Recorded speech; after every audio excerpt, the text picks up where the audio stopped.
Hello, good morning to everyone. तो कैसे हो आप सभी लोग? उम्मीद करता हूँ बेहद अच्छे होंगे और अच्छे से अपनी तैयारी कर रहे होंगे। लास्ट की वीडियो में हमने डिस्कस किया था हिमाचल प्रदेश की नदियाँ। आप सभी जानते हैं कि हमारे हिमाचल में जो वो 5 नदियाँ बहती है, जिस तरह से कि सतलुज हो गया, चिनाब हो गया, रावी, व्यास और यमुना। ये 5 नदियां हमारे हिमाचल में बहती है। हमने लास्ट की वीडियो में देखा था कि इनका जो वैदिक नाम क्या है, संस्कृत नाम क्या है और इनकी जो क्या है वो सहायक नदियां कौन कौन सी थी। तो आज की जो इस वीडियो में हम डिस्कस करेंगे, इनका दोबारा से रिवीजन करेंगे। पहले इनका वैदिक नाम, संस्कृत नाम और उसके बाद हम देखेंगे कि इन नदियों का जो उद्गम स्थान है वो कहाँ से कौन सी नदी निकलती है। ठीक है, तो चलिए बिना देरी के साथ आज का सेशन स्टार्ट करते हैं। तो सबसे पहले आपके सामने व्यास नदी, सारे के सारे बताएंगे। हमने पढ़ा था व्यास नदी कि व्यास नदी का जो वैदिक नाम क्या है और संस्कृत नाम क्या है। यह है आपके पास व्यास नदी। हमने लास्ट की वीडियो में देखा था व्यास नदी का वैदिक नाम। अगर बात की जाए इसके वैदिक नाम की, तो व्यास नदी का जो वैदिक नाम है वो हो जाएगा अर्जकिया। वैदिक नाम क्या हो जाएगा? अर्जकिया। और संस्कृत नाम क्या था? विपाशा। तो आज की वीडियो में डिस्कस करेंगे कि जो हमारे पास जो व्यास नदी है उसका जो उद्गम स्थान है वो कहाँ पे होता है। तो उद्गम स्थान की बात की जाए अगर व्यास नदी का, तो व्यास नदी का जो उद्गम स्थान है वो होता है आपके पीर पंजाल श्रृंखला में रोहतांग दर्रे के समीप व्यास कुंड से।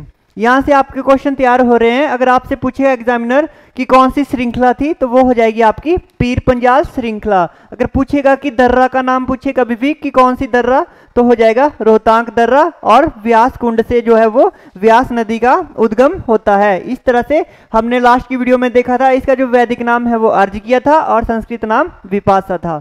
चलिए अब बात करते हैं। नेक्स्ट नदी है हमारे पास, वो है चेनाब नदी। चेनाब नदी की अगर बात की जाए, आपके सामने है चेनाब नदी। लास्ट की वीडियो में हमने देखा था कि इसका जो है वो वैदिक नाम क्या है और संस्कृत नाम क्या है। कमेंट करके बताएंगे इसका वैदिक नाम क्या है। अगर बात की जाए इसके उद्गम स्थान की, तो इसका जो उद्गम स्थान है वो कहाँ से होता है? वो होता है आपका बारालाचा दर्रे के समीप।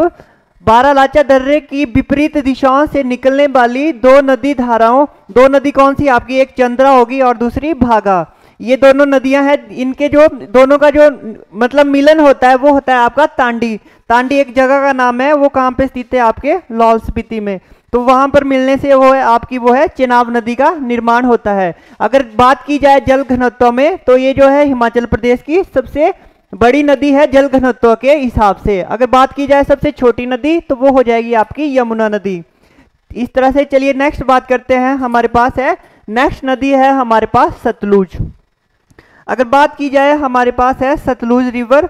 सतलुज रिवर का जो वैदिक नाम है आप सभी जानते हैं। वैदिक नाम क्या हो जाएगा इसका? सतुद्री। और जो आपका है संस्कृत नाम वो हो जाएगा सतद्रु। ठीक है, तो इस तरह से आज हम डिस्कस करेंगे इसका उद्गम स्थान। आप सभी जानते हैं जो हमारी जो सतलुज नदी है, इस पर जो है वो आपका भाखड़ा डैम भी इसी नदी पर बना है। कब बन के तैयार हुआ था? 1963 में। ठीक है, अगर बात की जाए इसका जो उद्गम स्थान है, तो सतलुज नदी का जो उद्गम स्थान है वो होता है आपका तिब्बत में मानसरोवर झील के निकट राक्षस ताल से। इसका निर्माण कहाँ होता है? किस झील से? समीप एक झील है, वहां के राक्षस ताल से जो है वो आपका सतलुज नदी का उद्गम स्थान आता है। ठीक है, अगर बात की जाए इसकी सहायक नदियां, हमने लास्ट वीडियो में डिस्कस की थी कि सतलुज की सहायक नदियां कौन कौन सी है। जैसे होगी बसपा, स्पीति, नोगली, स्वां और तैंती। ये सारी क्या थी इसकी सहायक नदियां। इसके बाद हम बात करते हैं नेक्स्ट जो हमारी रिवर है वो है आपके सामने रावी रिवर। रावी रिवर की अगर बात की जाए, इसका जो उद्गम स्थान है आप सभी जानते हैं। जो रावी नदी का जो उद्गम स्थान है वो कहाँ से है? तो इसका जो उद्गम स्थान हो जाता है वो होता है आपका बड़ा भंगाल। बड़ा भंगाल आपका कहाँ स्थित है? ये है आपका कांगड़ा डिस्ट्रिक्ट, कांगड़ा में। बड़ा भंगाल में भादल और तांतगिरी नामक हिमखंडों के द्वारा संयुक्त रूप से बनती है। ठीक है, यहां से याद रखेंगे कि जो हमारी रावी नदी है उसका उद्गम स्थान कहां से होता है? बड़ा बंगाल में भादल और तांतगिरी नामक हिमखंडों के द्वारा। ठीक है, और इसकी अगर बात की जाए, हमने पढ़ा था कि जो रावी नदी है उसकी दाईं तरफ कौन सा शहर स्थित है? आपका चंबा। और अगर बात की जाए इसकी जो वैदिक नाम क्या था और संस्कृत नाम क्या था, तो इसकी ट्रिक थी वैदिक नाम रबी। रबी से क्या हो जाता है? रवि की अगर बात की जाए आर से हो जाएगा आपका रावी, और रवि एक पुरुष होता है, पुरुष का नाम होता है ना, तो परुषणी क्या होता है इसका वैदिक नाम हो जाता है परुषणी, और संस्कृत नाम क्या हो जाता है इसका इरावती। और हमने डिस्कस किया था इसकी सहायक नदियां, तो इसकी जो सहायक नदियां थी वो क्या थी, भादल, स्यूल, बैरा, तांत, गिरी, चिड़चिद, नाला, ये सारी क्या थी इसकी सहायक नदियां थी। चलिए नेक्स्ट बात करते हैं अब हम, वो है हमारी लास्ट रिवर है, वो है आपकी यमुना रिवर। लास्ट नदी है यमुना रिवर, और ये हिमाचल प्रदेश की क्या है सबसे छोटी नदी भी है ये।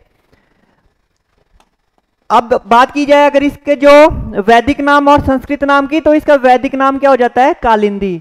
यमुना का वैदिक नाम हो जाता है आपके पास कालिंदी, और इसका संस्कृत नाम कोई भी नहीं है, ठीक है। तो अगर इसकी हमने फिर क्या की थी डिस्कस, इसकी सहायक नदियां, तो सहायक नदियां क्या थी इसकी, आंध्र, बाटा, जलाल, इस तरह से क्या थी इसकी सहायक नदियां। आज हम देखेंगे इसका उद्गम स्थान की बात की जाए, तो यमुना नदी का जो उद्गम स्थान है वो कहां से होता है, वो होता है आपका उत्तराखंड में स्थित गढ़वाल की पहाड़ियों में यमुनोत्री नामक स्थान से। तो कहां से निकलती है यमुना, यमुनोत्री से, ठीक है। इस तरह से ये हमारी 5 की 5 नदियां कंप्लीट हो गई है। आज हमने इनका उद्गम स्थान भी देख लिया। नेक्स्ट वीडियो में हम देखेंगे इनका जो है वो मुख्य विशेषता क्या है, कौन सी नदी कितने किलोमीटर की दूरी तय करती है, और कौन सा शहर किस नदी के किनारे पे स्थित है। तो मिलते हैं नेक्स्ट वीडियो में, तब तक के लिए धन्यवाद, थैंक यू सो मच।